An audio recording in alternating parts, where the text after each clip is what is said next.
Los orígenes del totalitarismo para mí es la obra más importante de Hannah Arendt, dado porque la ayudó a que la conociera mucho más o porque el gran aporte que dio a nivel político. Sabemos que ella nunca quiso darse a conocer como filósofa o intelectual. Ella siempre dijo que era una teórica política. Inmerso en esta obra me topé con un capítulo donde una vez más Hannah Arendt volvió a volarme los sesos de la cabeza. Para ella, el racismo es uno de los puntos de origen del totalitarismo, tomándose su tiempo para exponer el origen, surgimientos, causas, efectos, intenciones y mucho más de este mal que tanto afectó y está afectándonos como humanidad.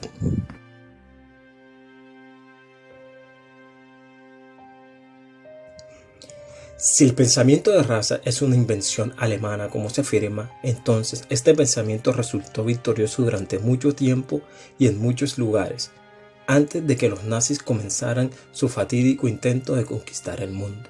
La atracción que ejerció el pensamiento de Hitler otorgó su atractivo internacional por toda Europa, dado que el racismo era una tendencia de opinión pública en todas partes. El racismo era considerado el aliado más grande de la lucha política. Por este motivo, los alemanes estaban convencidos de que su mejor propaganda era su política racial. El racismo no era una arma ni nueva ni secreta. Las raíces del racismo vienen del siglo XVIII, pero emergió en el siglo XIX. El pensamiento racial en el marco del liberalismo era una lucha solo para ganar opinión pública, diciendo conocer leyes naturales ocultas de las que se supone se rige el hombre, siendo la ideología que interpreta la historia como una lucha económica de clases y de razas, la más importante que han sobrevivido como persuasión política. Llegó a ser tan fuerte que traspasó los pensamientos intelectuales hasta llegar a las grandes masas de hombres. Por esta cuestión, Hannah Arendt dice que la cuestión de raza y clases no procede de un pensamiento científico darwinista o como una ley histórica. Cada teoría ha sido creada como una arma política y de alguna forma la teoría racismo ha cambiado su sentido, pero sin un contacto con la política no se puede imaginar alguna de ellas. Arendt arremete contra los científicos diciendo que estos dejaron los laboratorios para correr hacia las multitudes para contarles sus nuevas interpretaciones de la vida y del mundo, quedando todo tipo de ciencia con pensamientos de categoría racial. El hecho de pensar que el racismo es una concepción de un extremo nacionalismo es un error, más bien es la arma principal de las políticas imperialistas, tendiendo el racismo a destruir el cuerpo político de la nación, siendo el racismo uno de los inventos más ingeniosos para la preparación de la guerra civil. El pensamiento racial acompañó el desarrollo del reconocimiento de las naciones, pero creció tanto que se convirtió en una arma poderosa para la destrucción de estas mismas.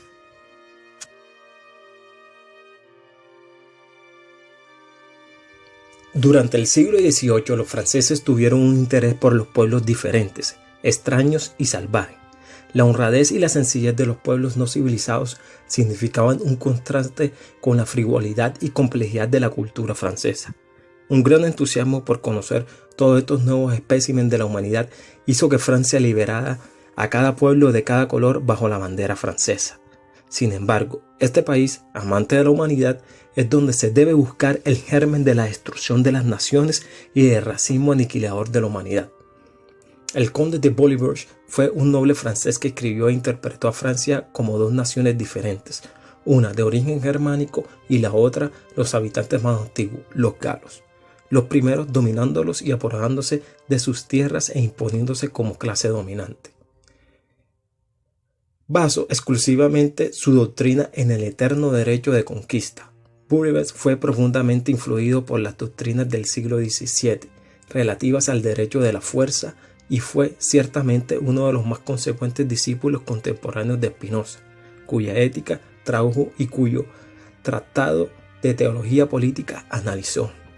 La teoría de Bolivarge, sin embargo, todavía se refiere a pueblos y no a razas.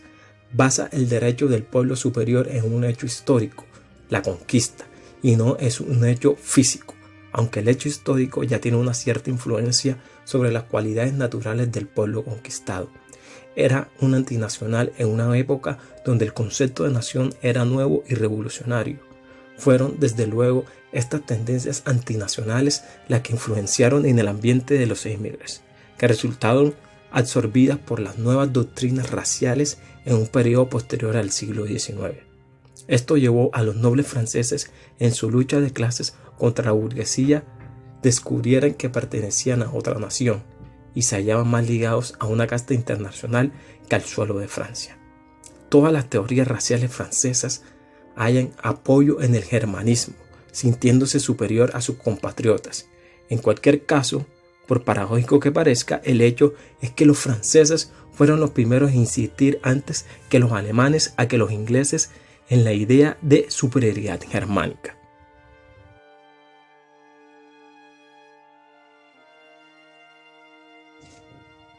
En contraste con el pensamiento racial de los franceses como arma para la guerra civil, el pensamiento racial alemán fue inventado como un esfuerzo por unir al pueblo contra la dominación extranjera, despertando en el pueblo una conciencia de origen común.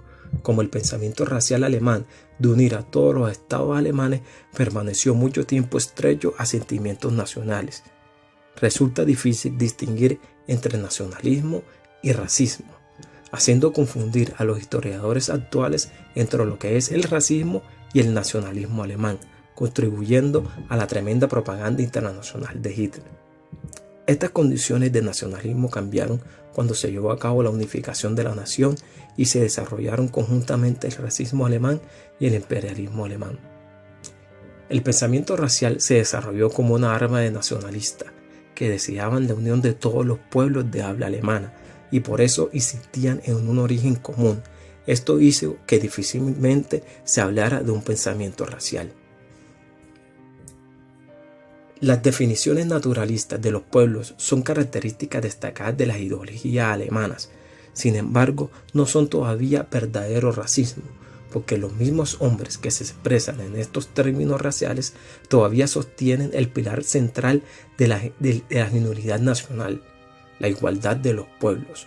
Los sentimientos alemanes no eran el fruto de una evolución nacional, sino una reacción a una ocupación extranjera, pero igual como en Francia se convirtió en una arma para guerras civiles. Hannah Arendt destaca también el romanticismo político, de crear un pensamiento racial en el que prácticamente casi cualquier opinión puede afirmarse temporalmente. El mundo tiene que ser romantizado. Uno de estos objetos sometidos al proceso de romanticismo fue el pueblo, un objeto que podía ser convertido inmediatamente en el Estado.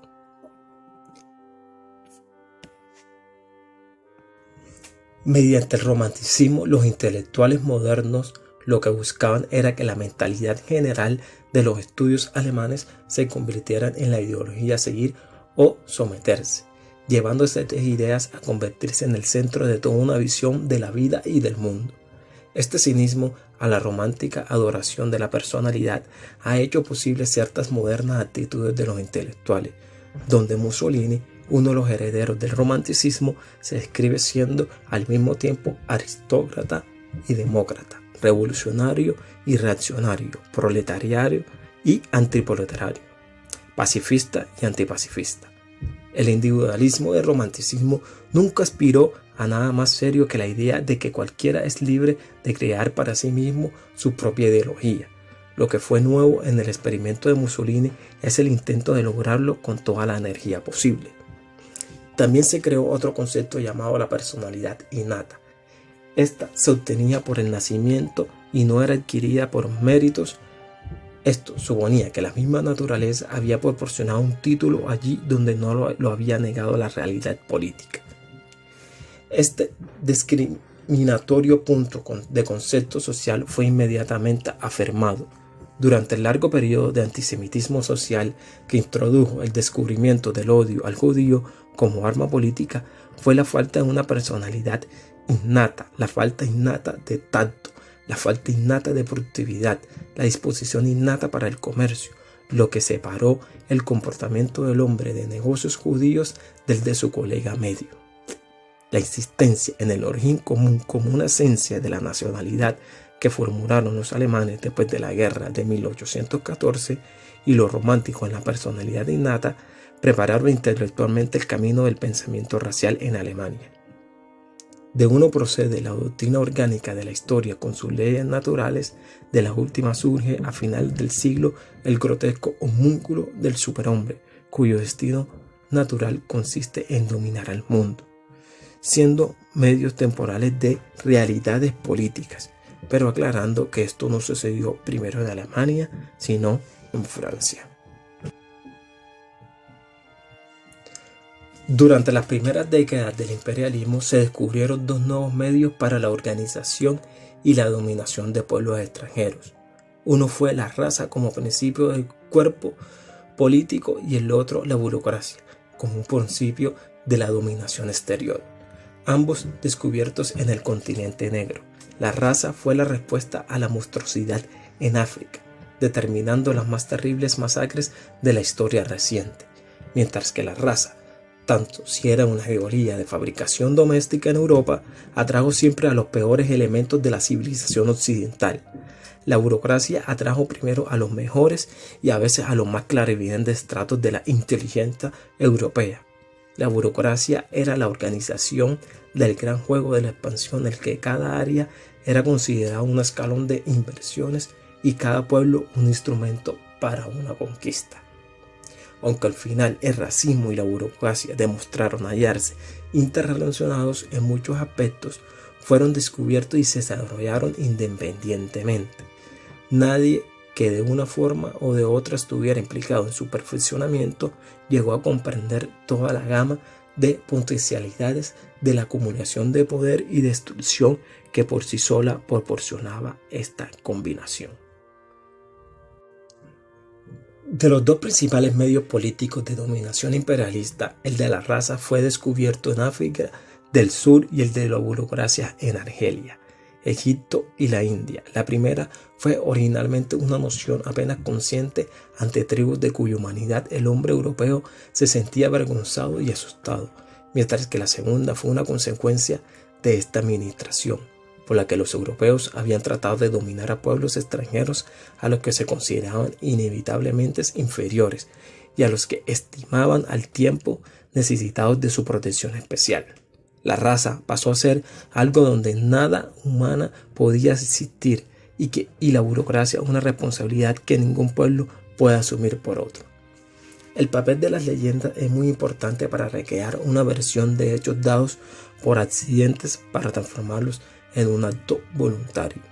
De esto se encargaron los burócratas, desempeñando la leyenda un papel importante en la historia, siendo la base espiritual de todas las ciudades antiguas, de todos los imperios y pueblos.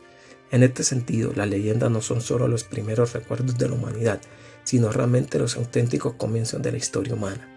Mas, sin embargo, no son ideologías que apuntan a una explicación universal, sino que se preocupan de hechos concretos. Las leyendas atraen a los mejores de nuestra época de la misma manera que las ideologías atraen al tipo medio y los bulos relativos a horribles potencias secretas que operan entre bastidores atraen a los peores, siendo los ingleses quienes políticamente construyeron más relatos y justificaciones legendarias, llegando a fundar colonias hasta la dominación de pueblos extranjeros en todo el mundo.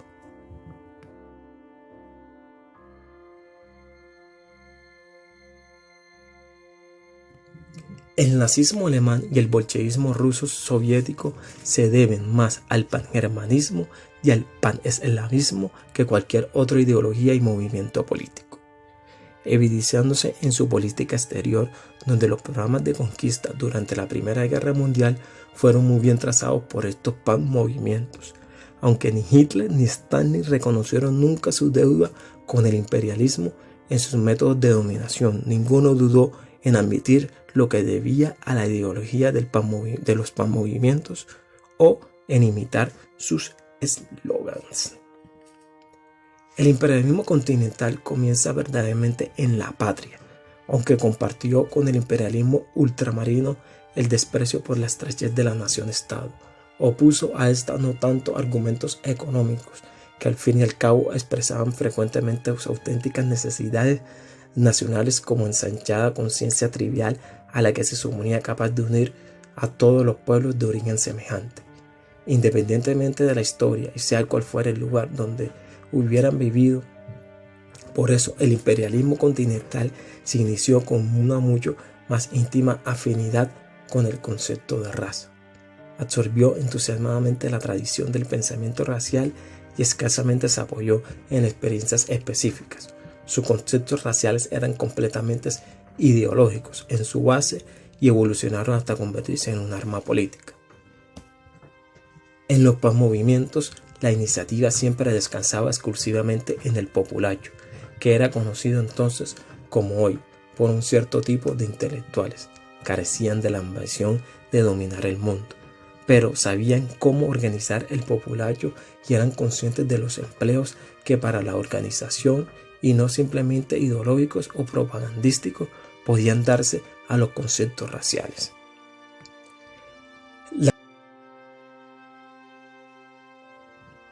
Las vacidades pseudómicas enriquecidas por recuerdos históricos proporcionaban una tradición emotiva que parecía superar las limitaciones del nacionalismo.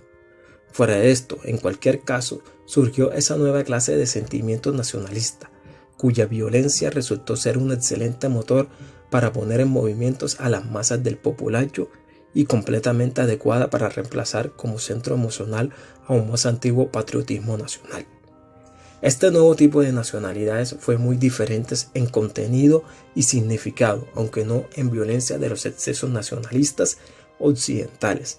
El chauvinismo, con su glorificación romántica del pasado y su morboso culto a los muertos, no llegó a sostener que los hombres de origen franceses, nacidos y educados en otros países sin conocimiento alguno de la lengua o de la cultura francesa, fueran franceses natos gracias a alguna misteriosa cualidad del cuerpo o del alma. Solo se dio a partir de la conciencia tribal. En términos psicológicos, este nuevo nacionalismo es más introvertido. Se concentra en el alma de cada individuo, que es considerada como la encarnación de las cualidades nacionales generales. Políticamente hablando, el nacionalismo insiste siempre en que su propio pueblo está rodeado por un mundo de enemigos, reivindicando a su pueblo como único, individual y que con todas las demás, y niega teóricamente la simple posibilidad de una humanidad común, largo tiempo antes de ser empleado para destruir la humanidad del hombre.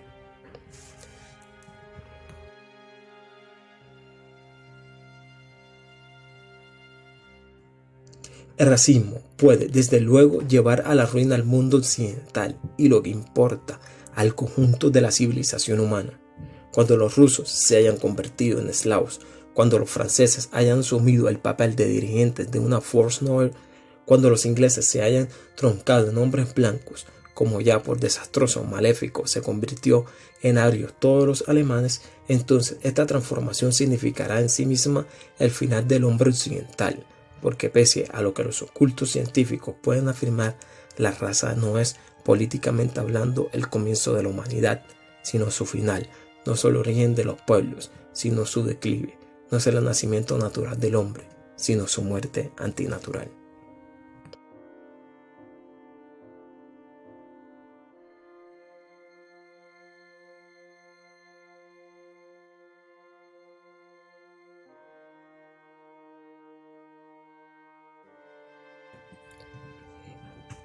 Quiero aclarar que mi locura y delirio por Hannah Arendt va incrementando a medida que la voy descubriendo. Nunca pensé sentir algún sentimiento por alguien que no he visto y que no voy a ver. Es raro, pero confieso mi amor por Hannah Arendt. Lo perturbador radica que murió hace más de 40 años, pero lo que fue y lo que hizo esta mujer es simplemente excepcional. Me parece que en estos momentos de empoderamiento femenino se le debe otorgar un espacio como ejemplo a seguir. Tal vez es mi amor idílico hacia ella lo que me hace hablar de este modo, pero no es momento de exponer mis gustos hacia tal alemán. Lo haré en otra ocasión. Hoy quise hablar de un poco de esto que me encontré en su libro Los orígenes del totalitarismo, y aún sigo leyendo. Pero no podía dejar de plasmar o documentar esta parte del libro que me deslumbró.